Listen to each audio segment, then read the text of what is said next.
Hello, beautiful people. Welcome to Beyond the Mat with your host, J. Cole Yoga. Yeah, I like that starting. We'll keep that one. So, today we're going to talk about organic vegetables. A lot of people keep bringing this up, how organic vegetables is a scam. It's bullshit. It's not real. They just put a higher price tag on the organic vegetables. And why are you doing that, bro? Yo, you're throwing your money away, bro. Like, you just eat it. We're all gonna die anyways, man. And it's like, well, let me tell you something. And I just finished another juice, so a juicer juice. And here's what I've come up with. And I said this in a blog article recently, but I'm going to say it on here too, because I know some of you can't read. And videos are fun. There's all these wacky colors, and headbands and shit. So juicing is my main reason for organic vegetables right now. I'm sure I might come up with other reasons later on in life, but here we are.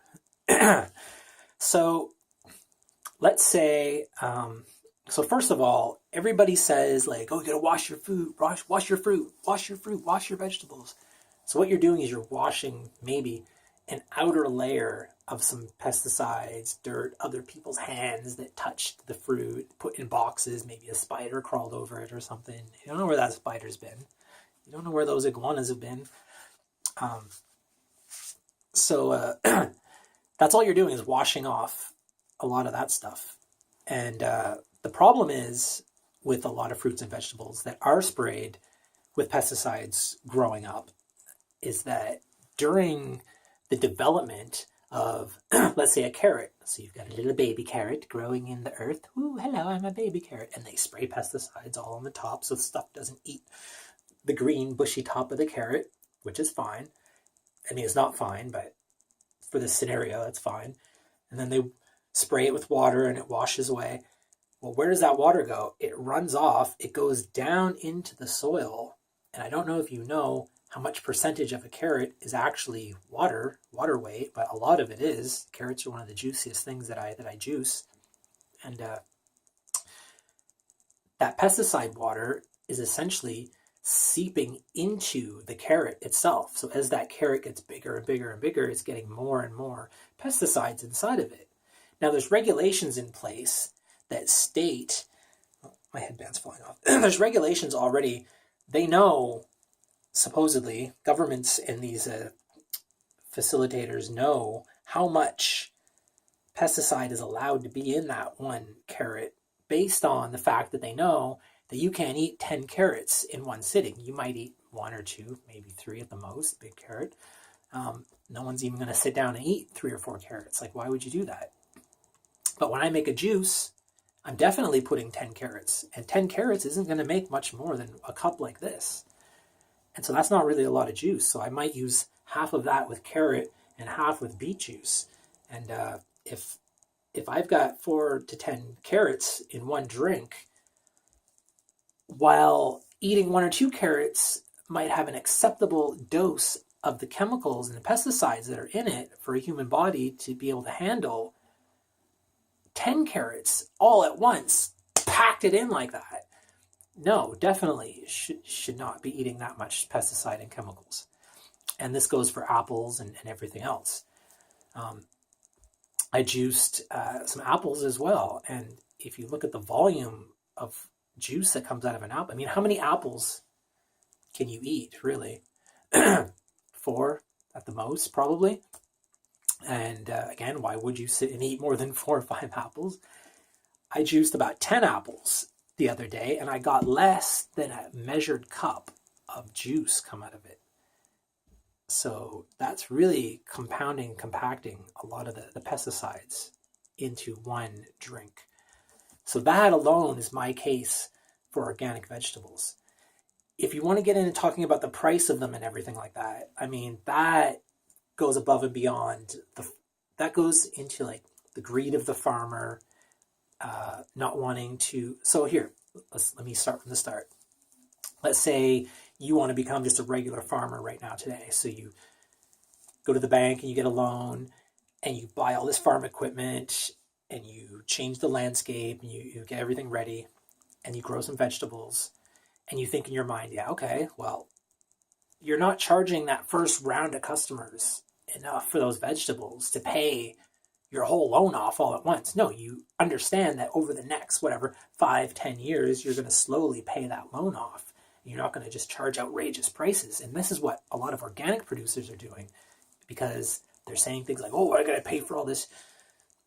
And it's not even really equipment and stuff like that. It's a lot of the regulations that go into becoming a certified organic farmer, which are very strict and very tight. I know because my father tried to get into that. It takes a lot of work, a lot of red tape, a lot of fees are paid to a lot of government agencies. And it's just generally a lot of hoops to jump through. So by doing all that, jumping through all those hoops, it's costing these people a fortune. And those hoops, unfortunately, are set up by the regular farmers who don't want organics to become a thing for whatever reason. A lot of them are just cheap and they don't want to have to restructure their settings. They don't want to have to buy new equipment. They don't want to have to jump through the same hoop that they have helped to create through lobbying the government, things like that, for proper regulations and all this kind of stuff.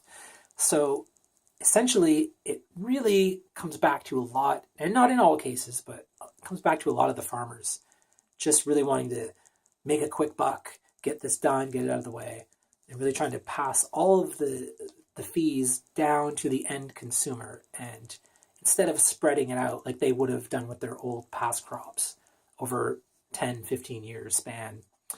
And in my personal opinion, I don't think that's right. They didn't used to do it and now they're doing it. And it seems like a little bit like it's not fair. I mean, sure, I can go and buy garbage, pesticide-ridden, chemical, GMO crops for pennies a piece. But then if I want something healthy for my body to put in where I know there's no chemicals, it's like, why do I got to pay a fortune for that? And then to go to the next level, this keeps a lot of poor people sick. And the more poor, sick people we have, the less educated and healthy of a country we have, keeps us voting for Trump characters and things like that. It keeps us dumbed down, low-grade human beings. You know, we're not maximizing our full human potential. We're not rising above. We're not really contributing a lot. We're just another number that they can sell on some kind of weird intergovernmental stock exchange that they have. Oh yeah, we have 7 billion people on Earth, and we've got 5 of those billion. Oh well, we've got 3 of the billion. Oh, good for you, good for you. And they trade on us as equity, as stock in the country. So by having more people, more workers, the country is then more valuable and it's worth more than the international market or whatever, however that works. I'm not an economist, but I know a little bit how it works. And anywho, that is my case for organic vegetables, folks. If you'd like to learn more, do your research yourself. And that's it. That's all I got. So, peace, love, namaste, all that other good shit. I am out. This is it. Last video of the day. I'm out. Good night. I'm out. This is it. Peace.